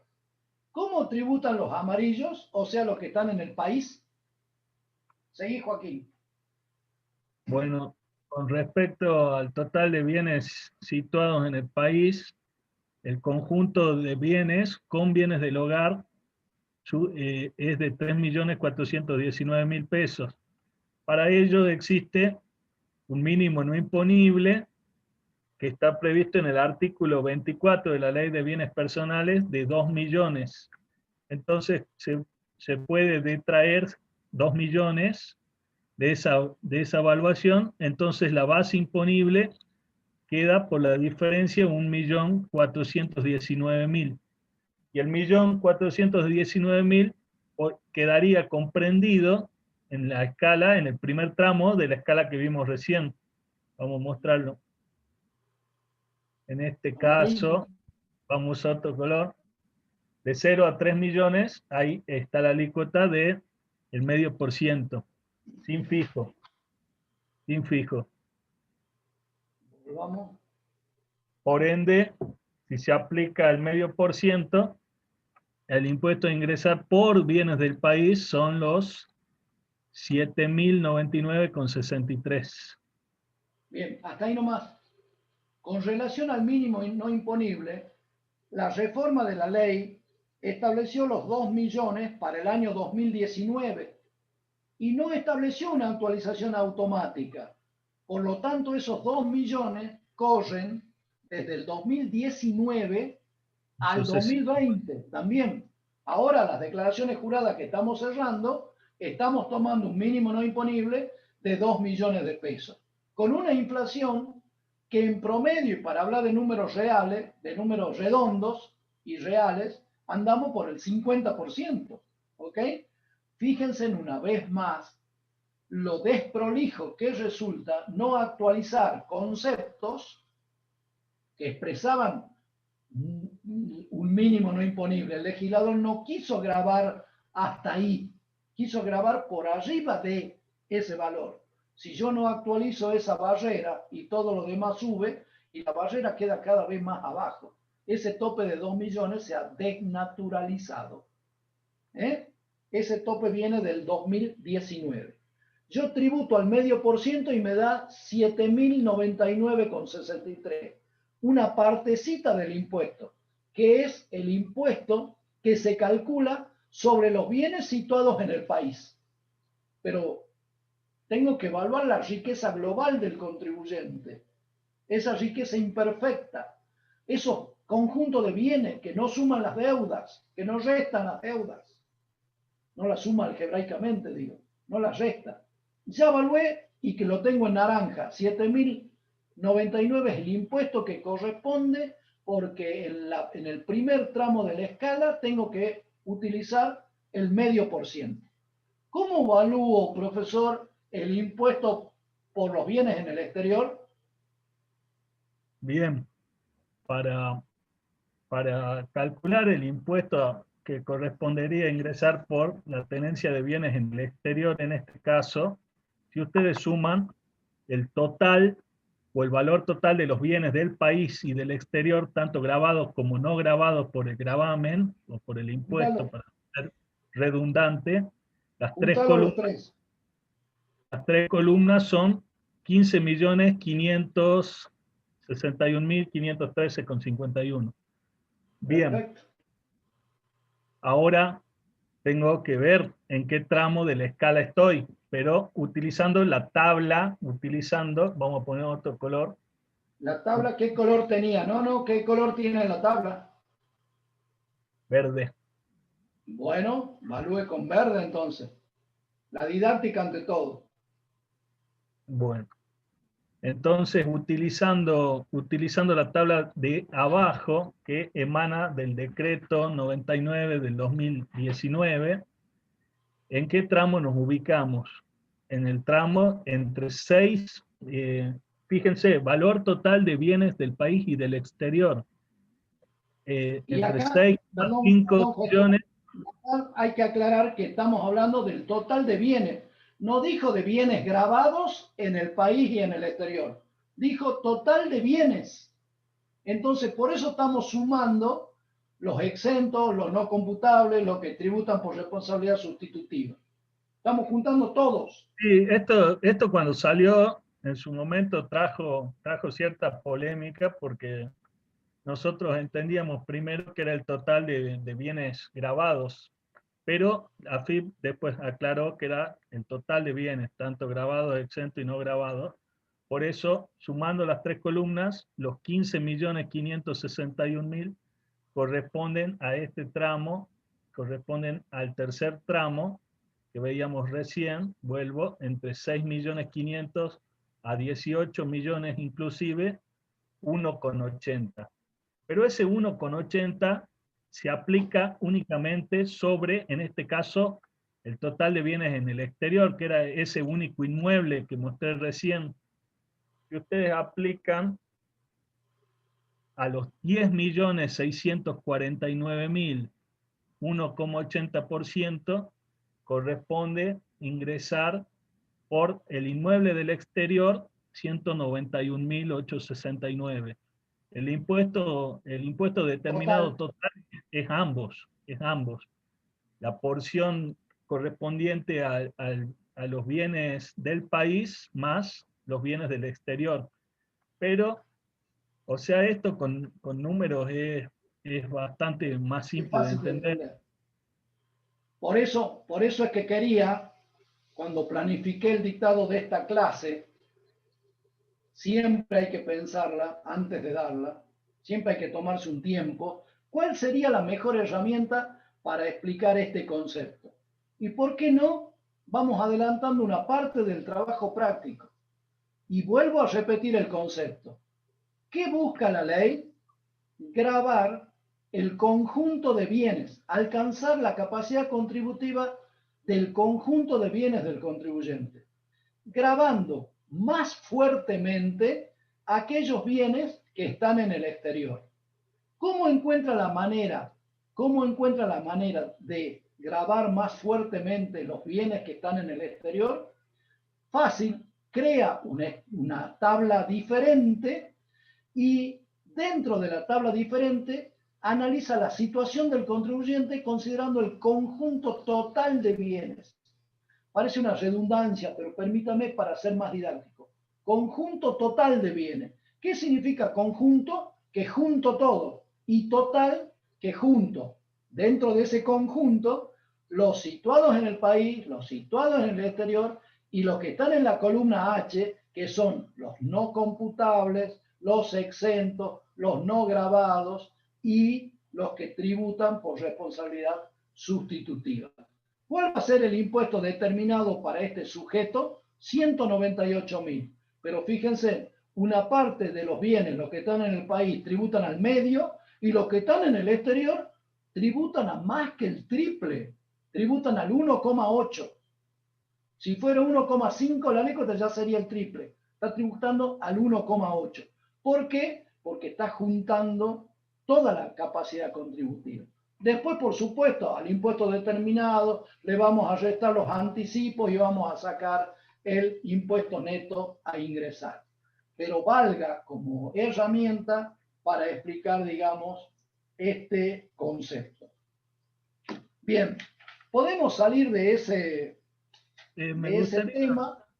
gustaría aprovechar, lo mencioné varias veces, me gustaría aprovechar para ver el tema de la presunción de bienes del hogar, si te parece, con el... A eso iba, casualmente, a eso iba. Dentro del conjunto de bienes, ustedes imaginen cualquier contribuyente tiene su casa, su auto, su empresa unipersonal, su placito fijo, su caja de ahorro, su cuenta corriente, pero también tiene adentro del hogar todo lo que es los bienes del hogar. ¿Qué son lo que llamamos los bienes del hogar? Y la tele, sobre todo ahora que hay fútbol, todo el mundo compró tele más linda, más grande, ¿sí? ¿Representa capacidad contributiva? Sí. ¿Qué más tiene adentro del hogar? Y los muebles, el conjunto de todo lo que tiene adentro de la casa. Bueno, ¿cómo? Primero que nada, esos bienes del hogar hacen a la capacidad contributiva del sujeto. Por supuesto que sí. No es lo mismo el contribuyente que tiene un LED 85 pulgadas, no sé si existe, ojalá que sí, un LED 85 pulgadas, que aquel que sigue viendo en la tele vieja de 18 pulgadas, en blanco y negro, para irme a un extremo risueño y ridículo, a hoy. ¿Está bien? Refleja más capacidad contributiva. Y el que tiene un hermoso juego de living, y el que tiene un hermoso juego de sillones, y el que tiene la biblioteca, ¿no son bienes? Claro que son bienes. ¿Y la ley quiere alcanzar esos bienes? La respuesta es sí. Claro que quiere alcanzar esos bienes. ¿Por qué? Porque en la teoría del impuesto lo que se pretende es alcanzar la capacidad contributiva del conjunto de bienes. Y la tele que acabo de comprar para ver el Mundial, para ver la Eurocopa.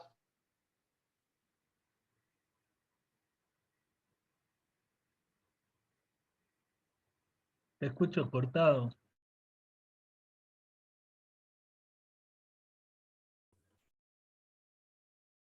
Se quedó mudo el profesor.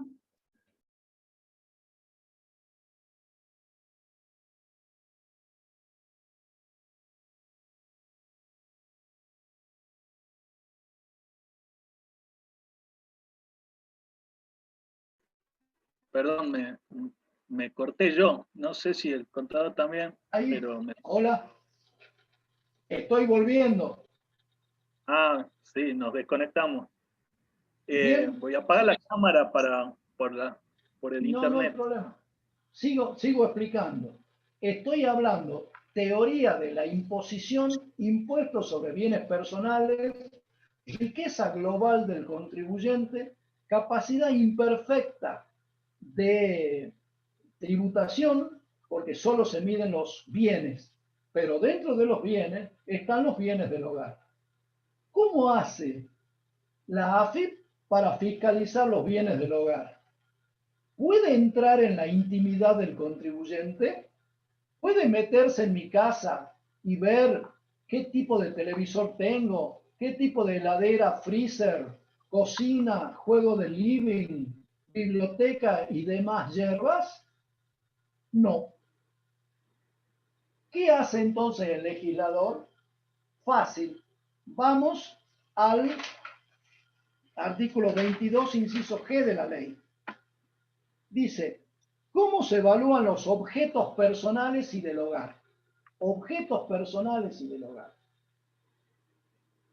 Bien, el monto a consignar por los bienes comprendidos en este inciso no podrá ser inferior, ya le está poniendo un piso, no podrá ser inferior al que resulte de aplicar el 5% sobre la suma del valor total de los bienes, y ahí subrayen ustedes, bienes grabados, solamente sobre los bienes grabados.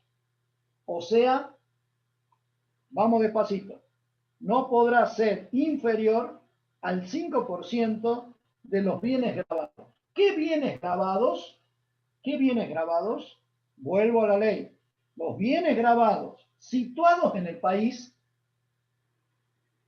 y acá cuidado con caer en la trampa, y solamente agregaría yo el valor de los inmuebles situados en el exterior. O sea, no caigan en el engaño, no es la sumatoria de bienes del país más el exterior, es una suma del total de los bienes en el país más los inmuebles en el exterior, más los inmuebles en el exterior. A ese subtotal, total de bienes en el país, más el valor de inmuebles en el exterior, le aplico el 5%. Y ahí comparo lo que el contribuyente dice que tiene en su casa, pero que nadie se lo puede comprobar, nadie puede entrar a verificar eso, ponemos un importe ridículo, 47.200 pesos al costo, versus el tope mínimo que fija la ley, el 5%. Repetimos, ¿sobre qué? Sobre el total de bienes en el país más inmuebles en el exterior. De los dos tenemos que tomar el mayor, por supuesto. 670.000 es mayor que 47.000. ¿Cuál llevo a la columna de bienes grabados en el país? Porque recuerden ustedes cuál es el bien que estoy evaluando. La tenencia de bienes adentro del hogar y que son bienes de su hogar y de uso personal. Es lo que tiene el contribuyente en su casa y que en razones de la intimidad del contribuyente no puede el fisco fiscalizar. Entonces, ¿qué hace la ley? Lo soluciona fácil y dice, cada uno tiene adentro de su casa algo que debe ser bastante coherente o bastante proporcional al conjunto de bienes que tiene. Si tiene un montón de bienes, si tiene un inmueble en el exterior, si tiene una empresa unipersonal, si tiene auto, si tiene casa, inmueble propio, bueno, como mínimo, seguro que tiene adentro de su casa, como bienes del hogar, el 5% de todo eso. Recordando una vez más y hasta el cansancio, que el todo eso no es total de bienes en el país más total de bienes en el exterior, sino total de bienes en el país más inmuebles en el exterior. ¿Cómo vamos con el tiempo?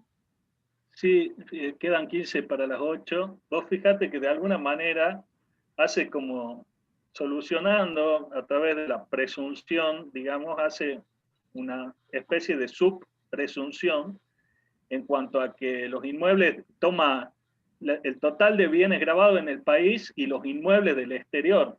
Hace como que los inmuebles del exterior estarían amoblados, digamos, por eso se suma, digamos, esa es algunos dicen que esa es la razón de por qué se incorporan y vos lo explicaste como hacerlo coincidir de alguna manera con el nivel de vida del contribuyente o lo que exterioriza con la tenencia de bienes tanto en el país como en el exterior. Exacto, solo que como los otros bienes es más difícil de fiscalizar, en cambio los inmuebles no, porque siempre están los registros de propiedad inmobiliaria en cualquier lado, si la AFIP quiere los puede obtener. Recuerden que existen acuerdos entre los distintos fiscos. Argentina ya tiene el acuerdo con Estados Unidos, por ejemplo, ¿sí? Etcétera, etcétera. Entonces, ¿qué pasó? Ese fue lo que tomó el legislador. En última instancia, ¿por qué inmueble en el exterior? Porque fue lo que decidió el legislador considerar para integrar esa base presunta, sumatoria de dos cosas, total de bienes en el país y solamente inmuebles en el exterior. Bien, aprovecho los minutos que nos queda para repasar o para comentar algunas cositas que también vamos a tener oportunidad de ver cuando analicemos en la clase práctica. Cuando ustedes estudien los bienes del hogar que están en el inmueble en el exterior, ¿no tributan? No es que no tributen, el contribuyente lo tendría que declarar dentro del conjunto de bienes. ¿Sí? Lo que no se usan es para el cálculo de la presunción. Sí que tributan, lo tendría que declarar el inmueble más todo lo que tiene adentro del inmueble. Pero como no se puede fiscalizar, bien. Habían quedado un par de consultas en el chat. No quiero vamos evacuándolas, por favor. Sí, dale. y antes que eso quiero hacer un último comentario vinculado con el tema y con el impuesto a las ganancias. Impuesto a los bienes personales vinculado con el impuesto a las ganancias. ¿Por qué? Porque cuando se liquida, a veces, normalmente diría, se hace conjuntamente la liquidación de ganancias con bienes personales de manera comparativa y para abordar íntegramente ambos tributos. Como están bien correlacionados, a veces van a haber, en casos que vamos a ver más adelante, una subdivisión entre bienes que producen ganancias grabadas y bienes que no producen ganancias grabadas. Una gran apertura o división de bienes que sí producen ganancias grabadas y bienes que no producen ganancias grabadas. ¿A qué obedece esa subdivisión o por qué se los considera de esta manera?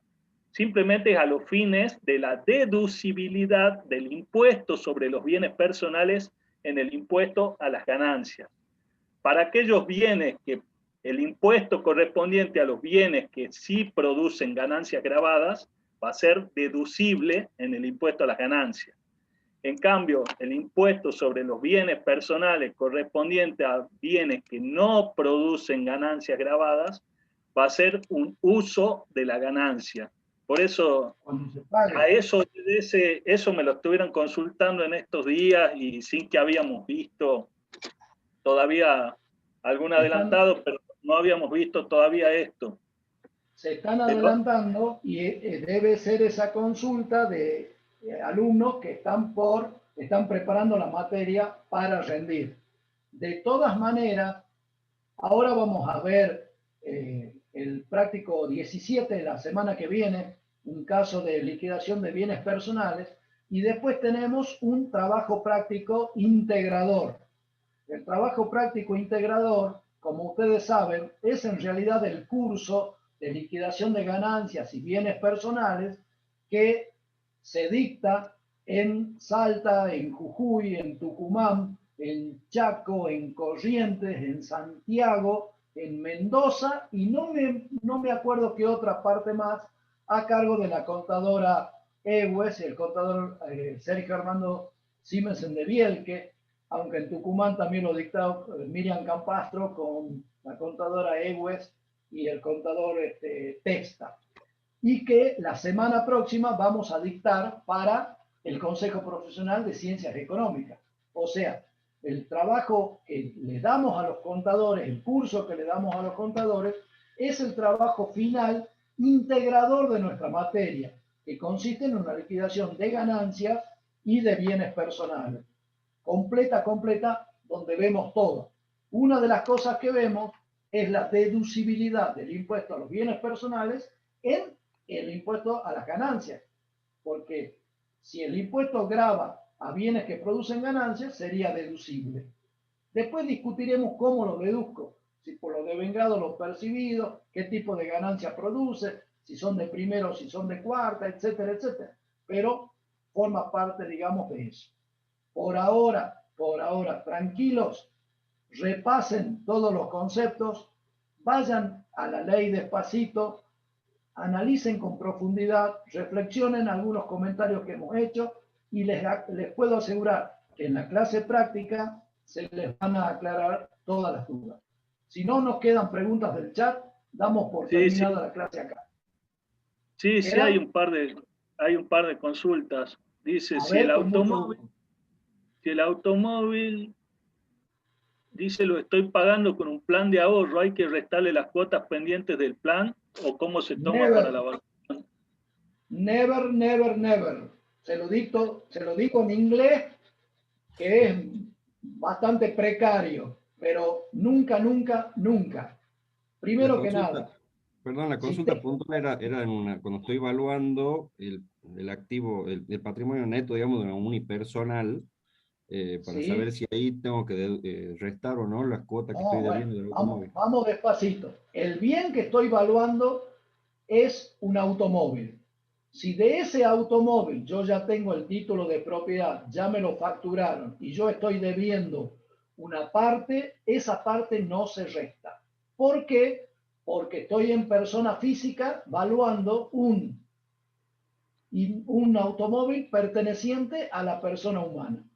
Ahora, si yo estoy liquidando dentro de la persona humana un bien más de todos los que tiene, por ejemplo, el capital neto de la empresa unipersonal, ahí tengo que evaluar el auto como activo y la deuda del auto como pasivo. En cambio, en la persona humana, cuando estoy evaluando el bien automóvil como aislado, como separado, como un bien más, lo tengo que comparar con tablas mientras dure su vida útil además, y no le puedo restar las deudas. En cambio, si el automóvil pertenece a la empresa unipersonal, no lo comparo con tablas, integra la empresa unipersonal mientras tenga vida útil, tiene valor, porque si tiene 5 años va a valer 0, y las deudas son de la empresa unipersonal. O sea, tengo que evaluarla porque el bien que tengo que evaluar es el capital neto de la empresa unipersonal. No es lo mismo evaluar el automóvil de manera aislada que el automóvil cuando corresponde su titularidad y su utilización a la empresa unipersonal. Y ustedes me dirán, pero yo hago trampa porque total el título de propiedad sale a nombre de José Pérez. A ver, José Pérez, declaración jurada del impuesto a las ganancias. Dedujo gastos del automóvil, amortizó el automóvil y dedujo la amortización del automóvil, entonces lo afectó a ganancias. ¿Está claro? Entonces es de la empresa unipersonal. Si no dedujo gastos, si no dedujo amortizaciones, es de la empresa, de la persona física. De la persona física. ¿Ok? Hay que ver qué tratamiento le dio en ganancias. Si lo afectó y dedujo gastos, perdiste después, digamos, ya corresponde a la empresa unipersonal y ese será el tratamiento a seguir. ¿Queda otra consulta en el chat? Yo no lo tengo en el chat. Entiendo que han sido evacuadas. Perfecto. Bueno, Son temas que ya hemos tratado. espero haber sido claro con la clase. La contadora Ewes va a continuar en la próxima clase y después tendremos un trabajo práctico para reflejar estos conceptos, de los cuales ustedes ya han visto unas partes. Gracias por la compañía. Hacemos fuerza porque gane Argentina, si tenemos una satisfacción más, y a seguir adelante. Nos vemos en la próxima. Gracias, contadores. Gracias, profe. A ustedes, Buenas noches. nuestros alumnos, sacrificados alumnos del mundo de la tributación.